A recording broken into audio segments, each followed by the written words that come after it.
Everyone, আজকের ক্লাসে আমরা আলোচনা করব এগ্রিমেন্ট নিয়ে। এগ্রিমেন্ট মানে কি? চুক্তি। এখানে আমাদের অবশ্যই কি থাকবে? দুইটা সেন্টেন্স থাকবে। এখন এগ্রিমেন্টের ক্ষেত্রে আমরা ইংলিশ গ্রামারে যে এগ্রিমেন্ট নিয়ে আলোচনা করি, সেখানে মূলত আমাদের দুই ধরনের এগ্রিমেন্ট হয়।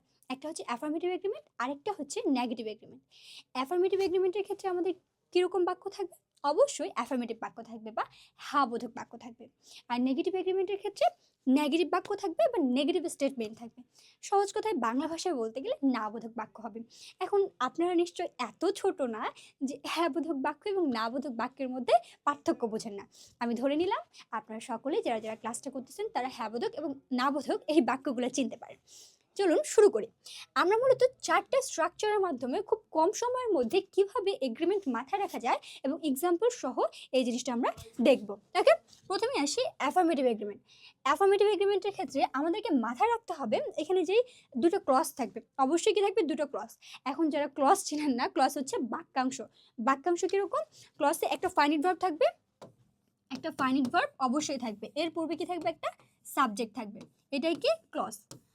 আর ফ্রেজ কি? A group of word without finite verb. Clause হতে হলে অবশ্যই ফাইনিট ভার্ব থাকতে হবে, আর ফ্রেজ হলে অবশ্যই ফাইনিট ভার্ব ছাড়া কিছু শব্দগুচ্ছ হতে হবে। তাহলে আমাদেরকে দুইটা ফাইনিট ভার্ব যুক্ত সেন্টেন্স নিতে হবে বা দুইটা ক্লজ নিতে হবে। বুঝলাম। যেহেতু আমাদের চুক্তি হবে, চুক্তি হলে দুইটা সেন্টেন্স থাকবে বা তার অধিক থাকতে পারে, ধরে নিলাম। ওকে, অ্যাফার্মেটিভ এগ্রিমেন্টের ক্ষেত্রে আমাদের কি থাকবে? দুটো ক্লজ থাকবে।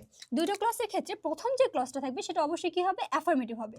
Subject plus verb plus object. Okay, এটা হচ্ছে আমাদের প্রথম যে ক্লজটা ছিল সেটা, subject plus verb plus object. Okay, এই অবধি ঠিক আছে। এর পরের যে অংশটা থাকবে এখানে মূলত আমাদের চেঞ্জ আসবে। কোন কালার? গ্রিন ইউজ করে। ওকে, এরপরে যদি অ্যান্ড থাকবে, মানে আমাদের এগ্রিমেন্টের ক্ষেত্রে অবশ্যই কি থাকবে? এখানে অ্যান্ড থাকবে। হ্যাঁ, অ্যান্ড দ্বারা দুটা বাক্য যুক্ত থাকবে। এই যে অ্যান্ডের আগে যে বাক্যটা ছিল এই বাক্যের উপর ডিপেন্ড করে আমাদের পরের বাক্যটা নিতে হবে। কিভাবে? এটা যদি অ্যাফার্মেটিভ থাকে তাহলে এইদিকে অ্যাফার্মেটিভ আসবে, এইদিকে যদি নেগেটিভ থাকে তাহলে এইদিকেও কি আসবে? নেগেটিভ আসবে। ওকে, এখন আমরা দেখি কোন কালিটা ভালো হবে? রেড। ওকে, অ্যান্ডের পরে আমরা যদি সো নিই, স্ট্রাকচারই এমন। এখন আপনারা আমাকে জিজ্ঞেস করতে পারেন যে সো কেন নিব, টু কেন নিব, অলসো কেন নিব? আমাদের এগ্রিমেন্টের স্ট্রাকচারই এরকম। আমরা যদি অ্যান্ডের পরে সো নিয়ে কাজ করি, তাহলে এরপরে আমাদেরকে কি নিতে হবে? ভার্ব নিতে হবে। তারপরে কি নিতে হবে? সাবজেক্ট। দ্বিতীয় ক্লজের সাবজেক্ট নিব। এই হচ্ছে আমাদের অ্যাফার্মেটিভ এগ্রিমেন্টের প্রথম স্ট্রাকচার। দ্বিতীয় স্ট্রাকচারটা কি হবে? দ্বিতীয় স্ট্রাকচারের ক্ষেত্রে আমরা যদি টু বা অলসো দিয়ে কাজ করি, সেই ক্ষেত্রে আমাদের শুরুতে কি আসবে? সাবজেক্ট আসবে। তারপরে কি নিতে হবে? সাবজেক্টের পরে ভার্ব আসবে, তারপরে টু অথবা অলসো, এন্ড সবার শেষে ফুল স্টপ। ওকে, দুইটার যে কোনো একটা স্ট্রাকচার দিয়ে আপনার কোয়েশ্চেন আসতে পারে, অথবা যদি আপনি নিজে লিখতে চান সেই ক্ষেত্রে যে কোনো একটা স্ট্রাকচার ফলো করতে পারেন। আচ্ছা, আমি একটা এক্সাম্পল দিলাম, আই অ্যাম হ্যাপি। ওকে, তাহলে এর যে পরের বাক্যটা আসবে, এই পরের বাক্যটা আমি ধরেন এখানে অ্যান্ড নিলাম, এবং এর পরের অংশটা যেটা আমি লিখবো সেটা হচ্ছে এই দুইটা স্ট্রাকচারের মধ্যে যে কোনো একটা ফলো করতে হবে। আমি ধরেন নিলাম সো দিয়ে, তাহলে অ্যান্ড সো, তারপরে কি নিতে হবে? আর, তারপরে কি নিব? ইউ। মানে এখানে ইউ কেন নিলাম? ইউ হচ্ছে আমাদের এই দ্বিতীয় ক্লজটা ছিল, দ্বিতীয় ক্লজের সাবজেক্ট, এটার উপর বেস করে আমাদের এখানে ভার্ব নিতে হয়েছে। আর আরেকটা জিনিস সবসময় মাথায় রাখতে হবে, এখানে যদি প্রেজেন্ট টেন্স থাকে এখানে প্রেজেন্ট টেন্স, এখানে যদি পাস্ট টেন্স থাকে এখানে পাস্ট টেন্স, এখানে যদি ফিউচার টেন্স থাকে তাহলে এখানে আমাদের ফিউচার টেন্স নিতে হবে। অর্থাৎ এখানে যেই টেন্সে থাকবে না কেন আমাদের এখানে সেম টেন্স নিতে হবে। এখানে যদি বি ভার্ব থাকে এখানে আমাদের বি ভার্ব নিতে হবে। এখানে যদি মডেল অক্সিলারি থাকে তাহলে এখানে আমাদের মডেল অক্সিলারি নিতে হবে। অর্থাৎ এই যে এই প্রথম যে ক্লজটা, প্রথম ক্লজে যেই ভার্বটা থাকবে এটার উপর ডিপেন্ড করে পরবর্তী ক্লজে আমাদের ভার্বের ফর্ম নির্ধারণ করতে হবে। ওকে, এরপরে আসি নেগেটিভ এগ্রিমেন্টের ক্ষেত্রে। বাকি যে স্ট্রাকচারটা আছে, 2 নম্বর স্ট্রাকচার দিয়ে আমরা চাইলে করতে পারি, I am happy and you are too, অথবা ইউ আর অলসো, এভাবে করে আমরা কিন্তু সেন্টেন্সটা পূরণ করতে পারি। নেগেটিভ এগ্রিমেন্টের ক্ষেত্রে সেম জিনিসটা আসে, শুধু এখানে আমাদের ভার্বের সাথে কি থাকে? নট থাকে।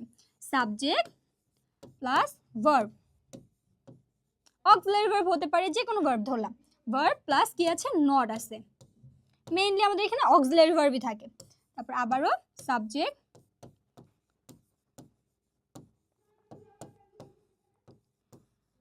নট। ওকে, এরপরে কি নিতে হবে, অবজেক্ট বা যদি থাকে নিব, অবজেক্ট না থাকলে তো আর কথা নেই, তাই না? এরপরে আমরা যদি এখানে নেইদার নিয়ে কাজ করি তাহলে স্ট্রাকচার একরকম হবে, আর যদি ইদার নিয়ে কাজ করি তাহলে একরকম হবে। ধরলাম এখানে আমাদের কি আসবে, অ্যান্ড। এরপরে আমরা অ্যান্ডের পরে সাবজেক্ট নেই, সাবজেক্ট যদি নেই সেক্ষেত্রে কি হবে, সাবজেক্টের পরে কি আসবে, ভার্ব আসবে। ওকে, ভার্ব নিলাম, তারপরে এখানে অক্সিলারি ভার্ব হতে পারে, যে কোনো ভার্ব হতে পারে। তারপরে আমাদেরকে কি নিতে হবে, নট নিতে হবে, কারণ কি সেন্টেন্সটা আমাদের পূর্বে যে ক্লজটা ছিল এটা নেগেটিভ, তাহলে এটা যদি নেগেটিভ হয় পরেরটাও কি আসবে, নেগেটিভ আসবে। তাহলে নটের পরে কি নিতে হবে, ইদার, THER, ইদার। ওকে, এরপরে যে সেন্টেন্সটা পরের যে আমাদের স্ট্রাকচারটা আছে সেই ক্ষেত্রে কি হবে, এক্ষেত্রে আমরা যদি নিদার নেই, নিদার যদি নেই তাহলে এরপর আমাদের কি আসবে, সো এর ক্ষেত্রে যে স্ট্রাকচারটা ছিল ভার্ব আসবে। এখানে কিন্তু আর নেগেটিভ ওয়ার্ড আসবে না, কারণ এটা আমাদের অলরেডি একটা নেগেটিভ ওয়ার্ড। তারপরে কি আসবে, সাবজেক্ট আসবে। সো এই হচ্ছে আমাদের মেইন যে চারটা স্ট্রাকচার লাগবে, সেই চারটা স্ট্রাকচার। এগ্রিমেন্ট করার ক্ষেত্রে এই চারটা স্ট্রাকচার জানলে আর কোনো কিছুই জানতে হবে না। এগ্রিমেন্ট করার ক্ষেত্রে এই চারটা স্ট্রাকচার জানলে আর কিচ্ছু করতে হবে না। তাহলে আমরা একটা এক্সাম্পল দিয়ে এই জিনিসটা একদম ক্লিয়ার হয়ে নিই। হ্যাঁ, আমরা যদি এক্সাম্পলে নেই, she isn't, negative sentence, হ্যাঁ, she isn't sick, sick today. Okay, she isn't sick today. And এরপর অংশটা কি আসবে, এরপর অংশ যদি আমি নিদার নিয়ে কাজ করি তাহলে কি আসবে, নিদার, নিদার, নিদার, তারপরে কি আসবে, আর, তারপরে পরবর্তী সেন্টেন্সের সাবজেক্ট, নিদার আর দে। ক্লিয়ার? এই অবধি ক্লিয়ার কিনা বলো দেখি? এইটা যদি বুঝতে পারি তাহলে পরের যে স্ট্রাকচার, উপরে যে স্ট্রাকচার আছে এই স্ট্রাকচারটা দিয়ে ইজিলি করতে পারবো। সাবজেক্ট ভার্ব সব ঠিক থাকবে। তাহলে এখানে আমরা কি করব, প্রথমে অ্যান্ড নিব, and they are not either, and they are not either. খুবই ইজি, খুবই ইজি, মাত্র চারটা স্ট্রাকচার জানলে আমরা একদম এগ্রিমেন্টের A to Z কভার করতে পারতেছি। তাহলে শুরুতে আমরা কি দেখলাম, অ্যাফার্মেটিভ এগ্রিমেন্টের ক্ষেত্রে আমাদেরকে দুইটা স্ট্রাকচার মুখস্থ করতে হবে, নেগেটিভ এগ্রিমেন্টের ক্ষেত্রে দুইটা স্ট্রাকচার মুখস্থ করতে হবে। অ্যাফার্মেটিভ এগ্রিমেন্টের ক্ষেত্রে স্ট্রাকচারগুলো কি ছিল, প্রথম যে অংশটা থাকবে সেটা অবশ্যই অ্যাফার্মেটিভ হবে। তাহলে পরের অংশটার ক্ষেত্রে আমরা অ্যান্ড এর পরে সো নিলে এরপর আমাদেরকে কি নিতে হবে, ভার্ব, তারপরে সাবজেক্ট। আর অ্যান্ড এর পরে যদি আমরা সাবজেক্ট নেই তারপরে ভার্ব আসবে, তারপরে টু অথবা অলসো। একই রকম ভাবে আমরা অ্যান্ড এর পরে যদি নেগেটিভ সেন্টেন্স হয় সেই ক্ষেত্রে আমরা সো নিয়েছিলাম না অ্যাফার্মেটিভের ক্ষেত্রে, নেগেটিভের ক্ষেত্রে যদি নিদার নিয়ে কাজ করে তাহলে নিদারের পরে কি আসবে, ভার্ব আসবে, তারপরে কি আসবে, সাবজেক্ট আসবে।